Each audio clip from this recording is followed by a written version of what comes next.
Boa noite, meus irmãos, graça e paz do Senhor Jesus Cristo. É um prazer estar com os irmãos e mais este domingo à noite para estudar a palavra do Senhor.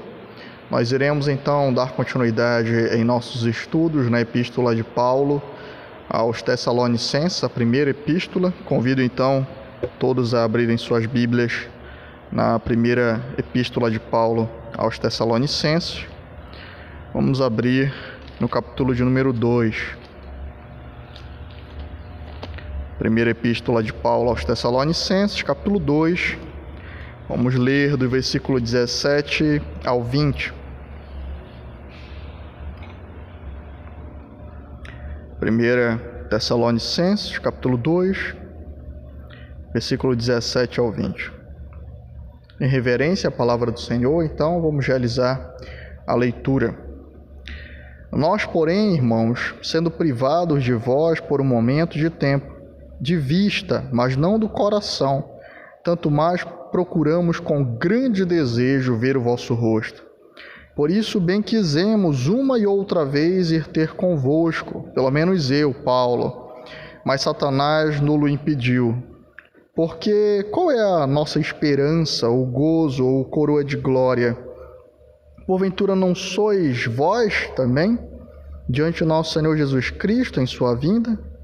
Na verdade, vós sois a nossa glória e gozo. Vamos ao nosso Senhor em oração.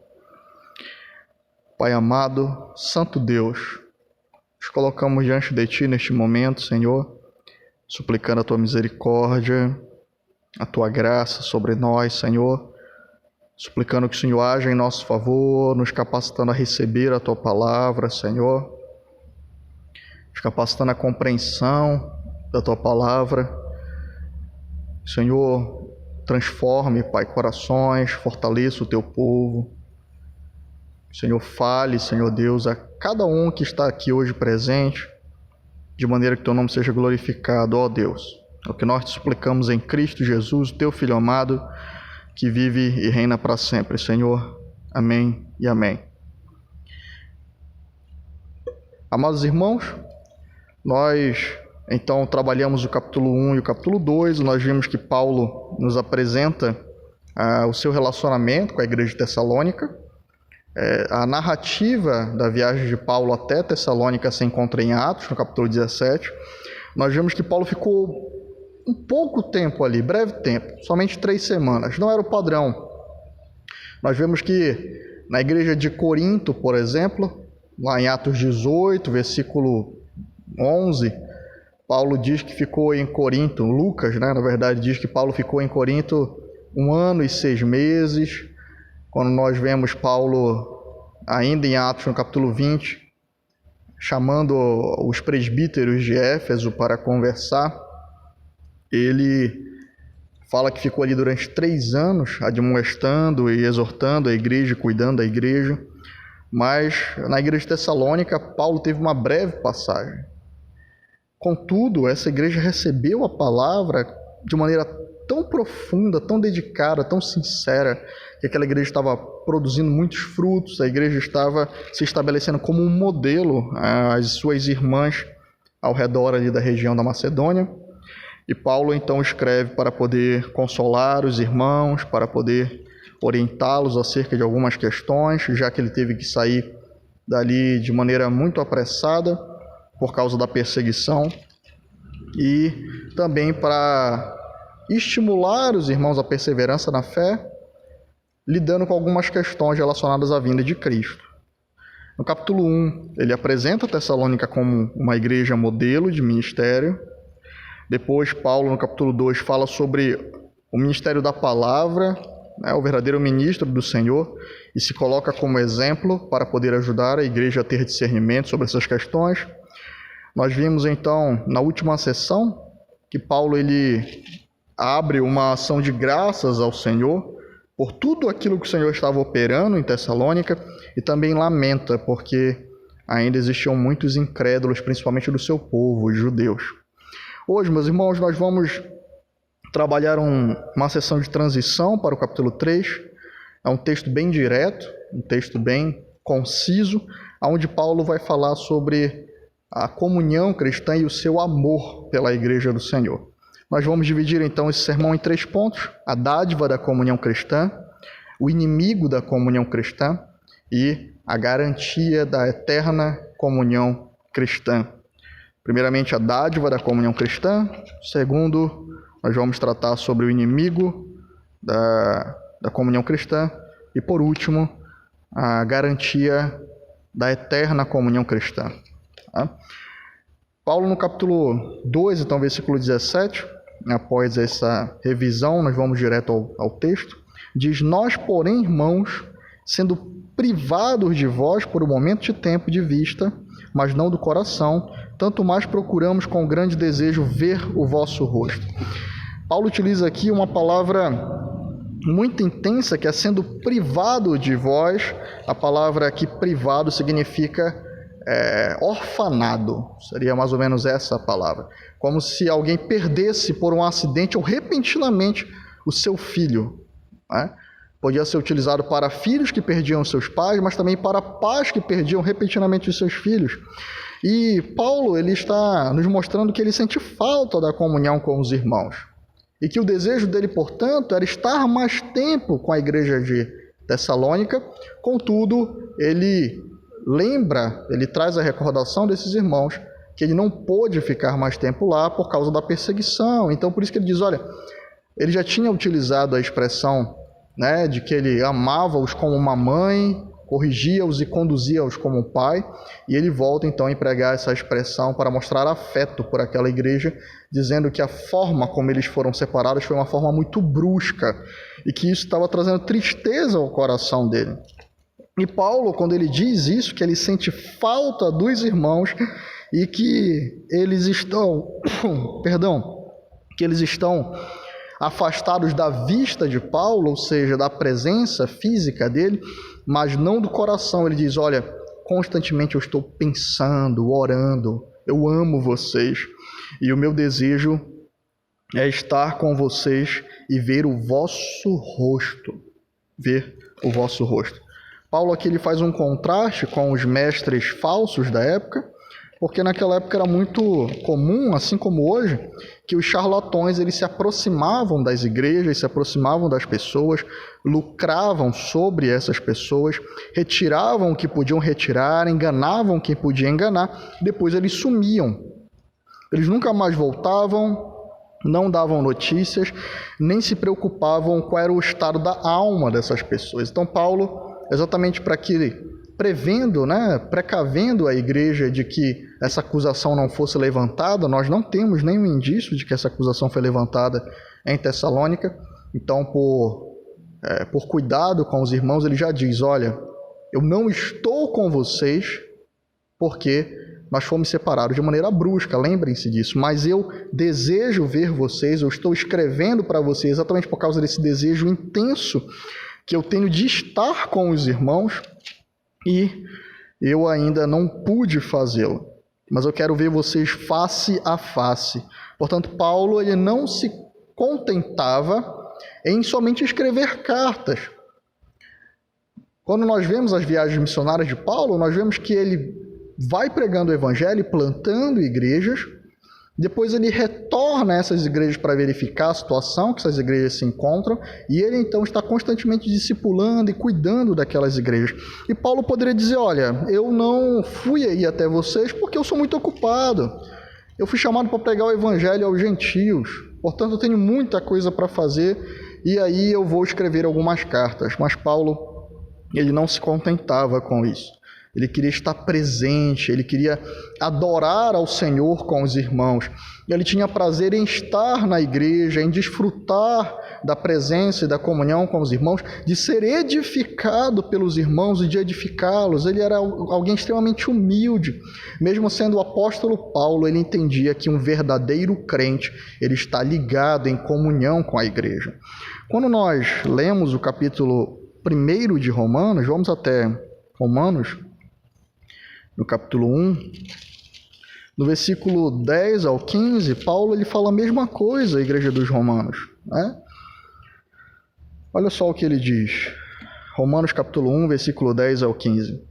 pedindo sempre em minhas orações que em algum tempo, pela vontade de Deus, se me ofereça boa ocasião de ir ter convosco, porque desejo ver-vos, para comunicar algum dom espiritual, a fim de que sejais confortados, isto é, para que juntamente convosco eu seja consolado pela fé mútua, assim vossa como minha.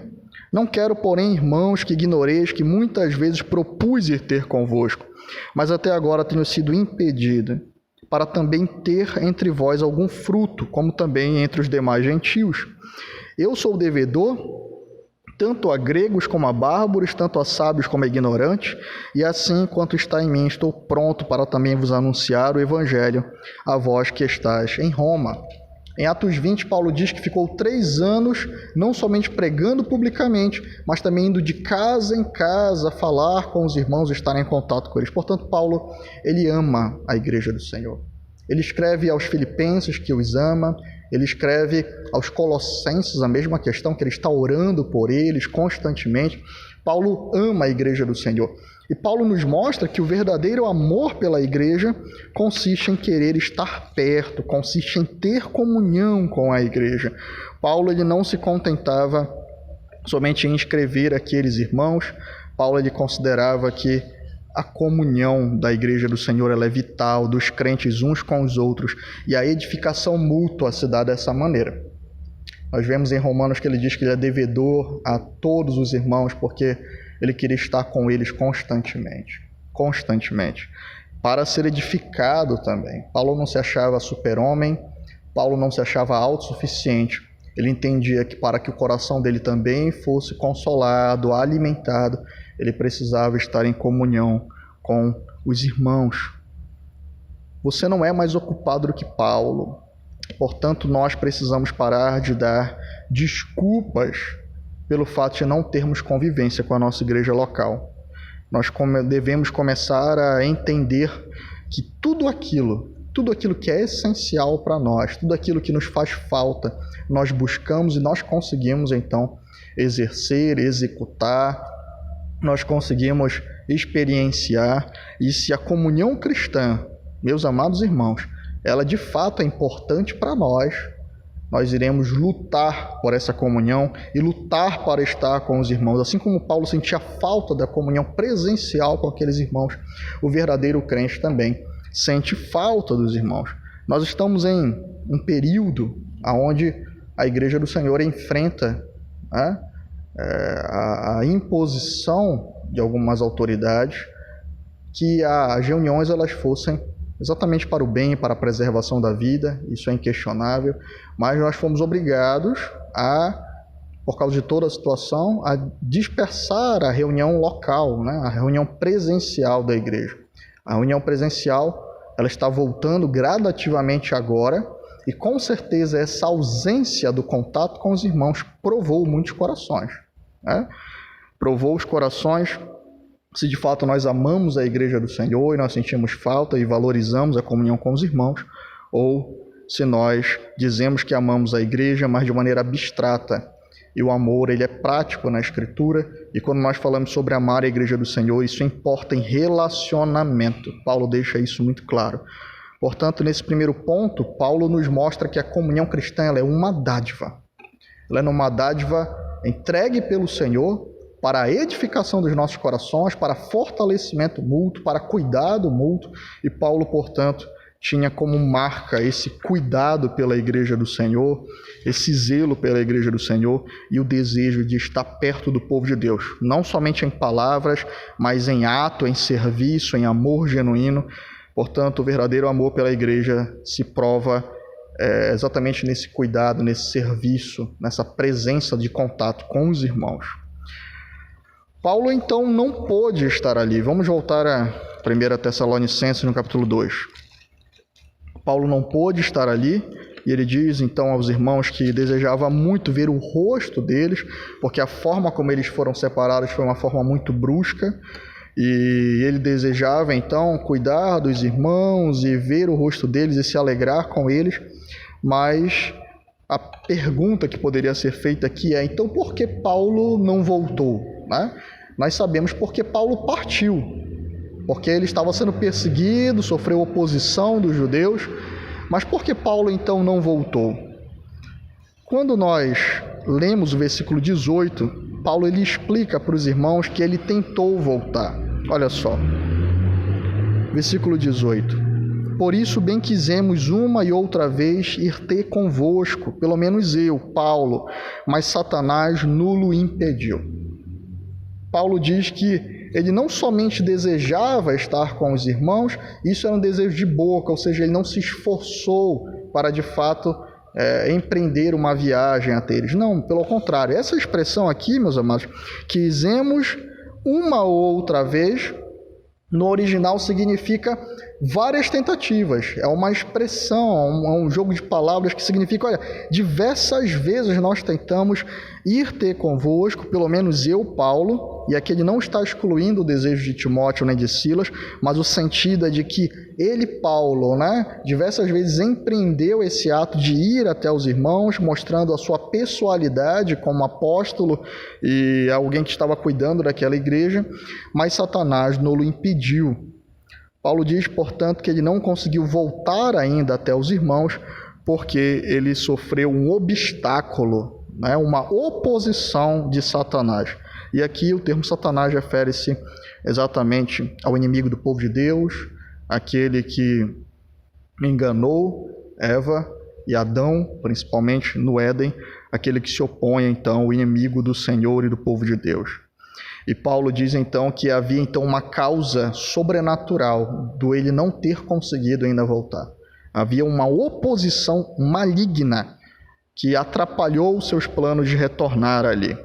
Paulo não diz qual é essa oposição maligna, ele não diz que obstáculo foi esse, mas quando nós olhamos para Atos 17, nós podemos ter uma dedução ou fazer uma dedução do que poderia ser esse obstáculo que impediu que Paulo voltasse, mas não que Timóteo voltasse. Tanto que Paulo ele envia Timóteo. No capítulo 3 nós vamos ver isso, meus irmãos, que Paulo envia Timóteo naquela igreja para alguns propósitos de cuidado com os irmãos.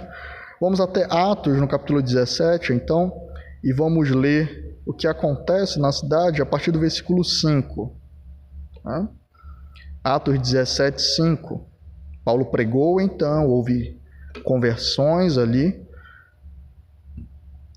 Versículo 5. Mas os judeus desobedientes, movidos de inveja, tomaram consigo alguns homens perversos dentre os vadios e, ajuntando o povo, alvoroçaram a cidade e, assaltando a casa de Jasson, procuravam trazê-los para junto do povo. E não os achando, trouxeram Jasson e alguns irmãos à presença dos magistrados da cidade, clamando: estes que têm alvoroçado o mundo chegaram também aqui, os quais Jasson recolheu, e todos estes procedem contra os decretos de César, dizendo que há outro rei, Jesus. E alvoroçaram a multidão e os principais da cidade que ouviram estas coisas, tendo, porém, recebido satisfação de Jasson e dos demais, o soltaram. E logo os irmãos enviaram de noite Paulo e Silas a Bereia, e eles, chegando lá, foram à sinagoga dos judeus. Quando nós olhamos aqui, então, nós vemos que aqueles homens perversos acionaram os magistrados, fizeram uma denúncia formal, então, contra Paulo e principalmente Jasson, porque ele diz, olha, ele é cidadão da cidade, ele acolheu esses homens aqui, ele é o culpado de tudo isso. E aí diz no versículo 9 que os magistrados, tendo recebido satisfação de Jasson e dos demais irmãos, os soltaram. Esse termo aqui, satisfação, ele é melhor traduzido como fiança, tá? E a palavra fiança aqui é uma espécie de compromisso ou voto que seria pago caso Paulo retornasse à cidade ou caso Paulo voltasse a alvoroçar, praticar aquilo que os judeus estavam denunciando ele. Então o termo aqui é fiança. Nós então podemos deduzir que talvez essa ação maligna que Paulo diz é exatamente esse fato de haver uma proibição formal do retorno dele à cidade, caso contrário, Jasson e os demais irmãos seriam punidos. Isso é uma possibilidade, meus irmãos. Não podemos afirmar categoricamente que foi isso, mas Paulo nos mostra que Satanás ele se opõe à igreja do Senhor. Esse é o principal ponto aqui. Satanás ele é inimigo da comunhão cristã. Satanás ele é um inimigo do evangelho, ele se opõe à pregação do evangelho. Paulo já havia falado nos versículos 15 e 16 que aqueles judeus estavam perseguindo a igreja, que eles estavam empreendendo com ira contra a igreja, mas Paulo ele reconhecia que esse coração obstinado, que essa oposição e ódio ao evangelho, ele tem uma ação maligna envolvida. Satanás ele estimula os corações ao pecado, à oposição, à perversidade. Então ele entendia que o obstáculo que ele estava enfrentando não era um obstáculo comum, era um obstáculo sobrenatural.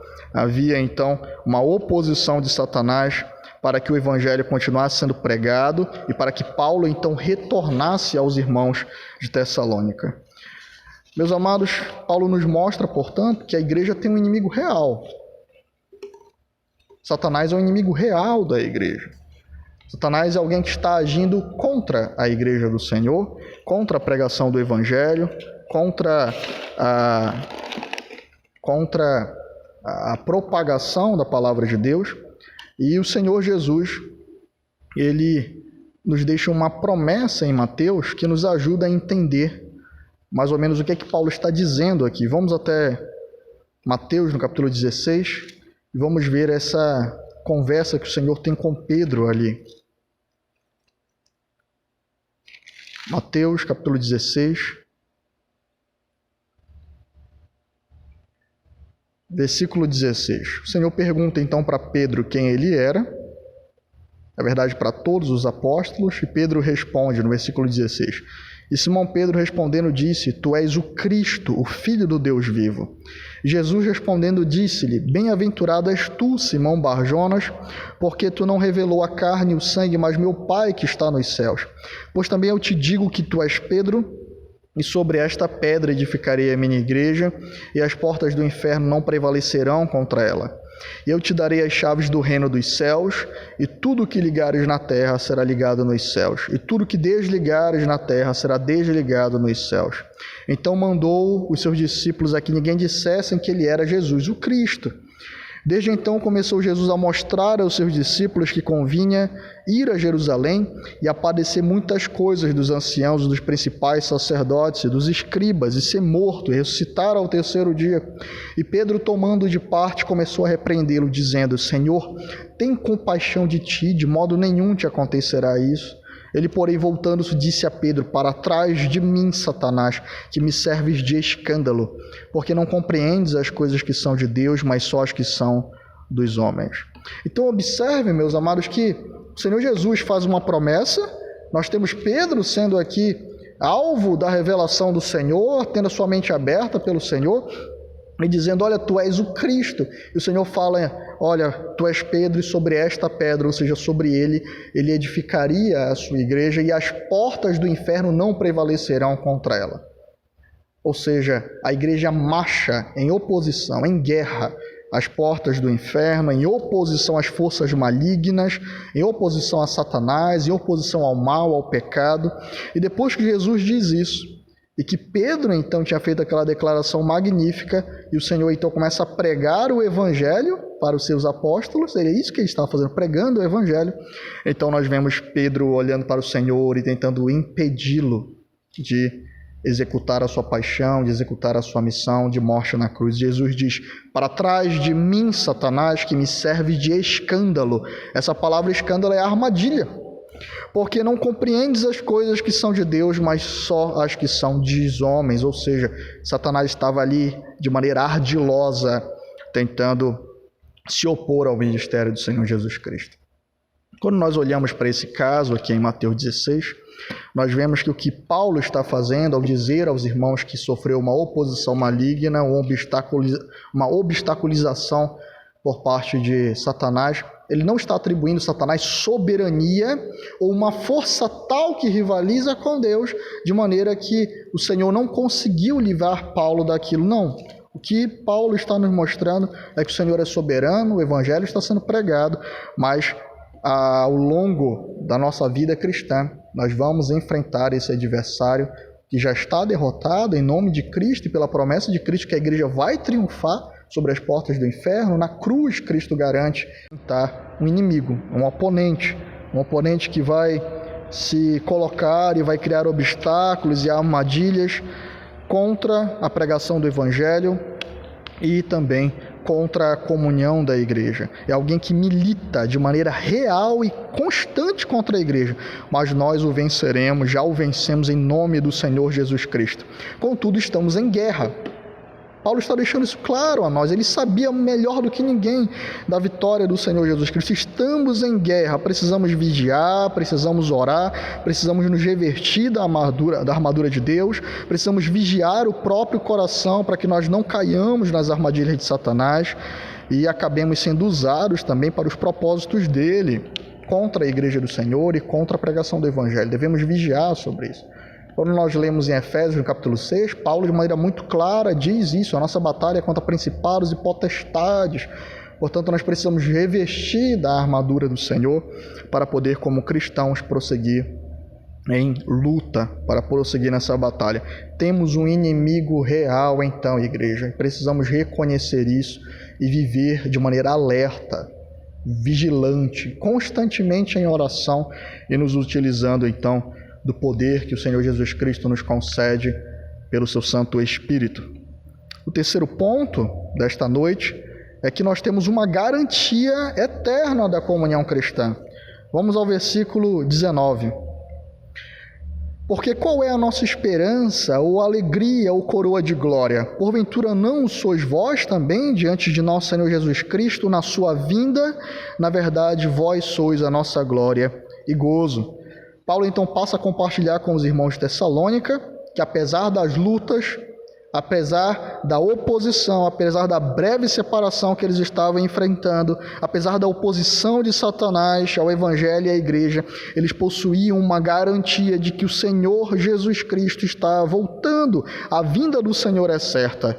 A vinda do Senhor é um fato. E Paulo diz: olha, nós queremos ter convosco, Satanás está nos impedindo, mas, meus irmãos, a nossa alegria, o nosso gozo, a nossa coroa de glória, ela vai ser revelada no final em vocês diante de Cristo. Cristo voltará. Cristo voltará.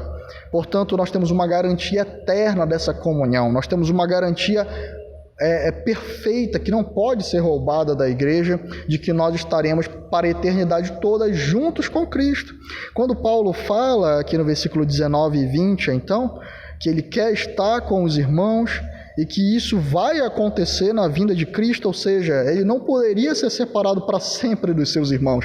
A vinda de Cristo, na vinda de Cristo, aqueles irmãos iam ser apresentados como coroa de glória do ministério de Paulo. Paulo não utiliza o termo glória aqui no sentido de uma exaltação própria, não, mas no sentido de que ele observará de maneira satisfeita e muito feliz que na vinda de Cristo o Senhor salvou o povo a qual ele ministrou a palavra de Deus. Isso é motivo de alegria ao coração, ver os irmãos que tanto nós amamos na eternidade conosco.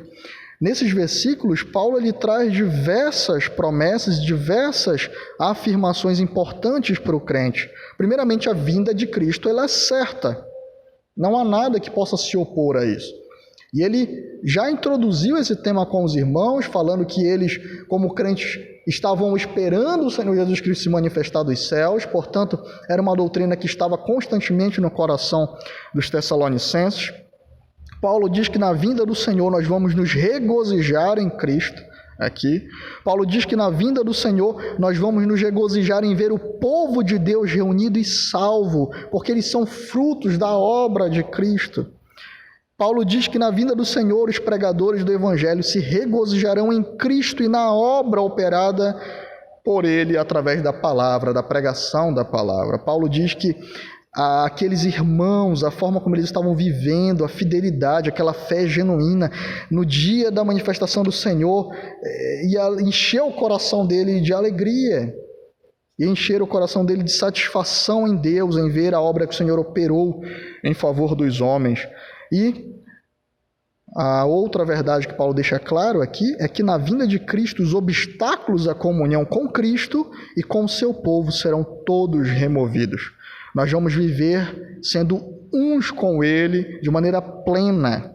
A eternidade será experimentada na comunhão com Cristo, na comunhão plena com Cristo, mas também com o povo do Senhor Jesus Cristo. Uma vida livre de pecado, egoísmo, sem ciladas de Satanás. Nós estaremos juntos, livres de todo embaraço para viver com Cristo em plenitude e junto com os nossos irmãos em louvor eterno e amor diante dele. Paulo diz, portanto, que a comunhão cristã é uma dádiva, de que ele, como crente, todo crente, então, ama estar com a igreja do Senhor e comungar com a igreja, e é fortalecido pela igreja, é edificado pela igreja, serve a igreja do Senhor. Isso é algo que faz parte do novo nascimento. Paulo diz que a igreja vai sofrer oposição por parte de Satanás, como seu inimigo real, presente, uma presente oposição, mas que nós venceremos em Cristo. Que essa comunhão, ela pode até ser atrapalhada, embaraçada de alguma maneira aqui na terra, mas nós caminhamos para a plenitude, para a esperança da manifestação do Senhor, onde nossos corações se encherão de alegria e de gozo e de satisfação em Cristo, e em contemplar também a sua obra na salvação dos nossos irmãos, na salvação do povo de Deus. Para finalizar, então, meus amados, eu gostaria de fazer algumas aplicações desses pontos que nós vimos. Primeiramente, o verdadeiro crente é alguém que está em comunhão com o povo do Senhor. A comunhão cristã para um crente é uma dádiva, ela é vida. Ele entende que os termos empregados na Escritura não são mera figura de linguagem, eles são reais, os termos orgânicos empregados para a igreja. Família de Deus.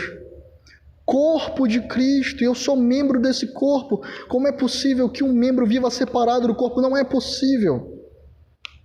Um membro separado do corpo, ele morre, ele definha. Mas quando ele está inserido no corpo, experimentando da plenitude do corpo, da comunhão com o corpo, do serviço de um membro para com o outro, ele está experimentando de vida, de plenitude. Portanto, um verdadeiro crente, um crente nascido de novo, valoriza a igreja de Cristo, porque ele faz parte do corpo do Senhor.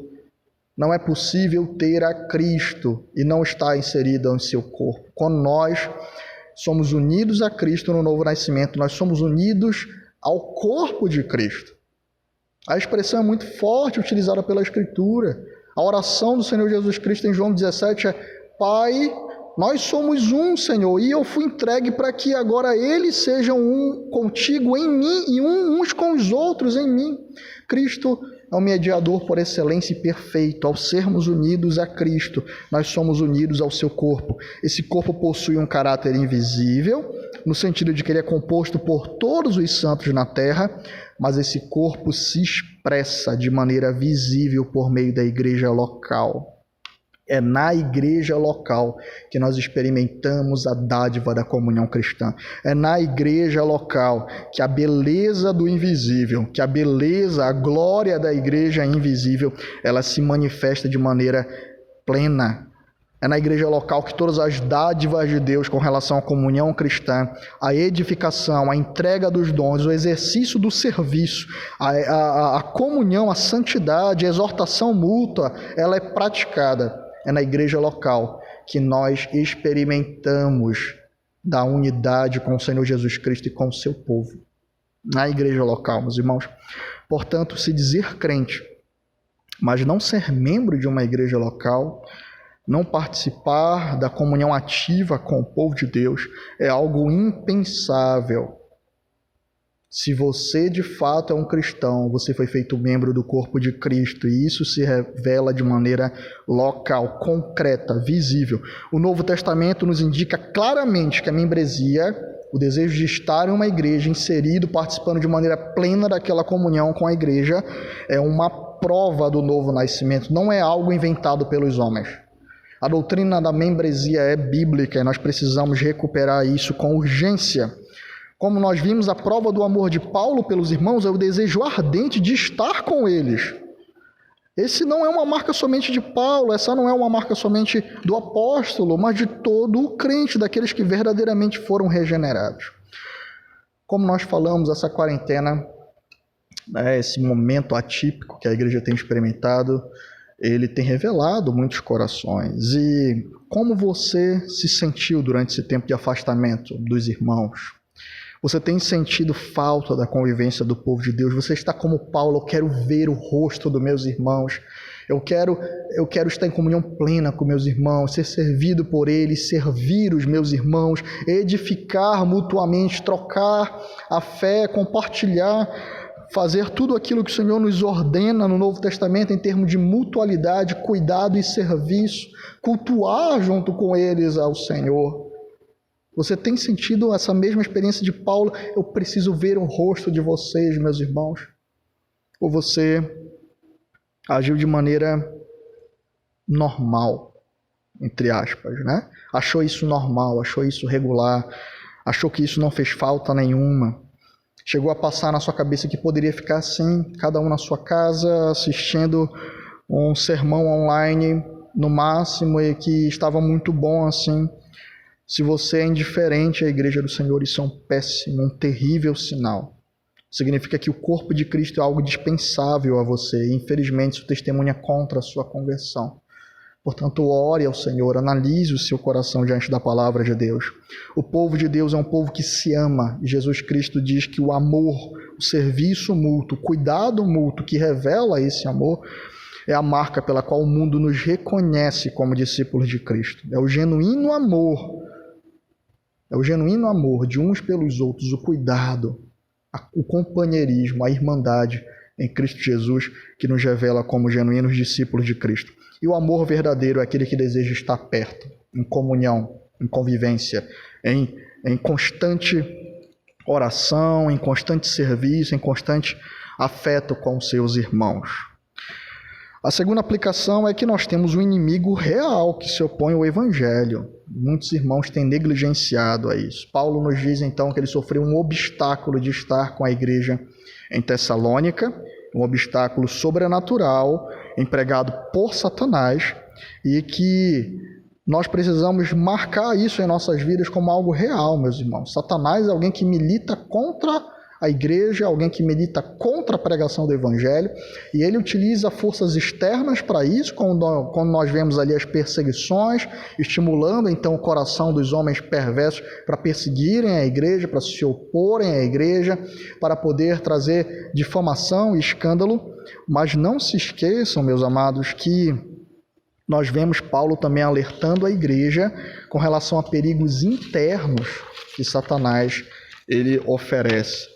Vendo que, assim como Pedro, alguns crentes, por não vigiarem, alguns crentes, por cederem a tentações de Satanás, podem ser utilizados para os propósitos do inimigo dentro da igreja. Precisamos atentar aos nossos próprios corações, precisamos atentar a esse inimigo que deseja a destruição de nossas almas, mas que não prevalecerá no nome santo de Cristo, mas que pode trazer muito embaraço e confusão a nós. Precisamos estar atentos a isso. Precisamos lembrar que Satanás ataca também a igreja de maneira interna, às vezes infiltrando, um filho dele, alguém mal intencionado, que se camufla, que se revela como um falso cristão mais à frente. E a igreja, portanto, tem um mecanismo da disciplina para poder lidar com isso, mas a igreja precisa estar atenta que nós temos um inimigo real que irá se opor a nós, tanto de maneira externa como de maneira interna. Precisamos vigiar, orar, olhar para a palavra e seguir a palavra, aplicar a palavra no nosso cotidiano como igreja e como crente, para que nós possamos entender a forma como esse inimigo trabalha e nos opor a ele pelo poder do Espírito Santo, vestindo toda a armadura do Senhor e repreendendo as suas ações pelo poder de Cristo. Portanto, meus amados, precisamos reconhecer que nós estamos em uma guerra como cristãos de maneira individual, mas também em uma guerra como igreja. Mas glória seja dada ao Senhor, porque as portas do inferno não prevalecerão contra a igreja de Cristo. Mas isso não nos permite andar de maneira desatenta, muito pelo contrário, devemos andar vigilantes, clamando para que o Senhor nos deixe preparado para resistir no dia mau, como Paulo nos diz em Efésios 6. Portanto, devemos combater de maneira individual toda inveja, egoísmo, falta de misericórdia, falta de compaixão, soberba, autoafirmação, dentre tantos outros pecados que Satanás pode utilizar para tentar macular a comunhão do povo de Deus. Precisamos estar atentos a isso como crentes de maneira individual, mas também como igreja. Precisamos estar atentos às estratégias do inimigo para podermos reagir de acordo com aquilo que o Senhor nos ordena. O terceiro ponto é que em Cristo nós temos a garantia da comunhão eterna com Ele e com o seu povo. E aqui nós vemos que Paulo nos diz que o Senhor Jesus Cristo voltará. Isso é algo inquestionável, é uma verdade que deve guiar os nossos corações. Portanto, apesar das lutas, apesar das oposições, apesar da dor, apesar da dificuldade de relacionamentos que nós podemos vir a experimentar nessa terra por causa do nosso pecado, por causa das artimanhas de Satanás, nós devemos continuar lutando, porque a promessa de vitória ela é certa. Cristo se manifestará dos céus e reunirá todo o seu povo para estar com ele, livre de todo mal para toda a eternidade. Agora, eu gostaria de destacar, meus irmãos, que Cristo reunirá todo o seu povo, todo o seu corpo para estar com ele para toda a eternidade. Significa que você vai passar a eternidade com os irmãos. Você vai passar a eternidade com o corpo de Cristo. E por que é importante pensar nisso?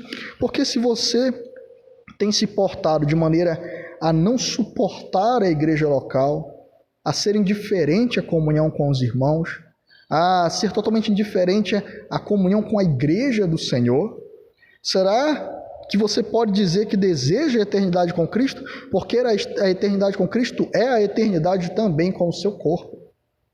Nós estamos sendo preparados nessa terra para passar a eternidade juntos diante do Senhor.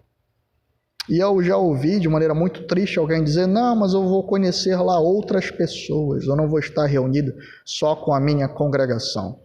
Como você pode dizer que ama outras pessoas se não consegue demonstrar amor, afeto, misericórdia, cuidado, serviço com seus irmãos da sua igreja local?